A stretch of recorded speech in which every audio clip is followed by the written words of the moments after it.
Welcome to the Real Facts on Real Estate podcast, presented by Sean Patrick Maloney. In this series, we educate real estate agents on how to find success in the industry and grow their wealth to six-figure commissions and beyond. Now here is your host, Sean Maloney. Welcome to episode 247, Real Estate Basics, Navigating the Property Jungle for New Agents. I'm your host, Sean Patrick Maloney. Thanks for joining me this week. Guys, this week I want to go over what it's like to be a brand new agent. I want to make sure to save you guys from all the different things that I ran into when I started off. And I also want to tell you about one thing that I really want to make clear. That way there you don't waste your time in working in real estate. So let's get started.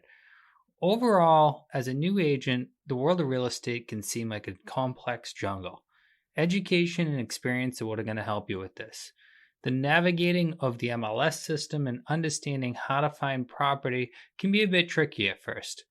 I would say one of the best things you can do when getting started is to go through and take all the help window stuff you can.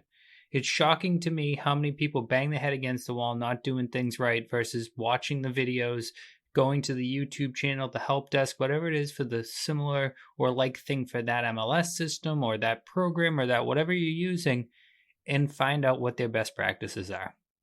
I know this goes against some people's thought process, like I know everything, blah, blah, blah. User guides are there to help you. Watch them, and then also, like I said, jump on the YouTube, type in things like navigating the MLS system. Make sure to be looking at the one that is close or similar to what you're using, because there are all different ones. But getting a better understanding for it's going to save you a bunch of time. It's also going to make you more viable towards getting deals. Being able to locate property and being able to locate money for people are two of the most important things to understand. As an agent, if we can locate money for people, then they want a house. If we can locate the money and the house, then they're going to buy the house, right? So we need to understand how to locate property. Finding the right property for your clients can be a complex process. You want to understand what their use for the home is going to be. You need to understand how many people are going to be living there or how they're going to be living there so that you can get the right size home for them. You need to understand, do they collect cars and need garage spaces? So I want you to learn to master the distinction between wants versus needs, right? People are all the time going to tell us things like, hey, I really want to live next to a golf course, right? And when you talk further about why they want to live next to the golf course, you say to yourself, well, they must play golf. Well, maybe they don't. Maybe they're just looking for open space next to it. Okay, well, is a golf course the only place that we can find open space? Maybe we could be next to a sports field. Would that be too noisy? I don't know, but we have that discussion. Would a place next to some conservation land do okay? Yeah, that's probably going to be fine if they like a golf course, or maybe they're doing it for the open views. But having those discussions and being willing to have those extra questions asked is going to help you out greatly in real estate. Clear and concise communication between you and your clients is a must. Letting them know what you do, how you can help, and letting them know that you're a trusted advisor, and the more you know about them, the more you can help them find the right property. Because at the end of the day, that's what it's all about, right? We don't really want to go out and show them property all day long that they wouldn't be interested in. We want to bring viable candidates to them. So that's one of the things I said at the beginning. I really wanted to save you guys from one of the biggest pitfalls to real estate, and that would be avoiding the clear and needed conversations because you're nervous to have them is going to lead to a huge waste of time.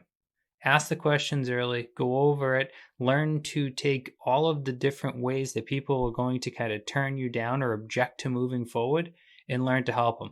I don't have a pre-approval yet. Well, let me connect you with someone. I'm not sure if I'm ready to buy yet. Well, let me take you and put you through my first-time homebuyer course and make sure you have a better understanding. I'm not seeing the property I like. Tell me more about what you're looking for. I want you to find solutions and answers to problems, and that's where you're going to grow your business. Too many people think kind of like, oh, they'll tell me everything I need to know, and I'm just going to listen to what my client says. Versus being there and pressing the needle, right? Being the person to push the conversation forward and ask those nitty-gritty questions that are difficult. Because when you're a new agent and you're first starting off, if you get too scared and you say to yourself, well, I don't want to ask questions, because what if they ask questions? Well, you're in the right job. As a real estate agent, I jokingly say sometimes we're a paid idiot. And what do I mean by that? Well, Legally speaking, we can't really know too much. We're always going to be checking in with someone.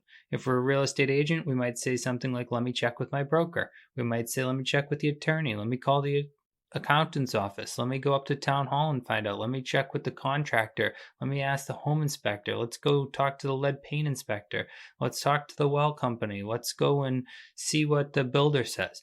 We have resources, so we're fielding questions, right? We're taking the question and then we're saying, Miss Jones, that's a great question. What I'm going to do for you is I'm going to get you an answer and I'm going to call you back with that information.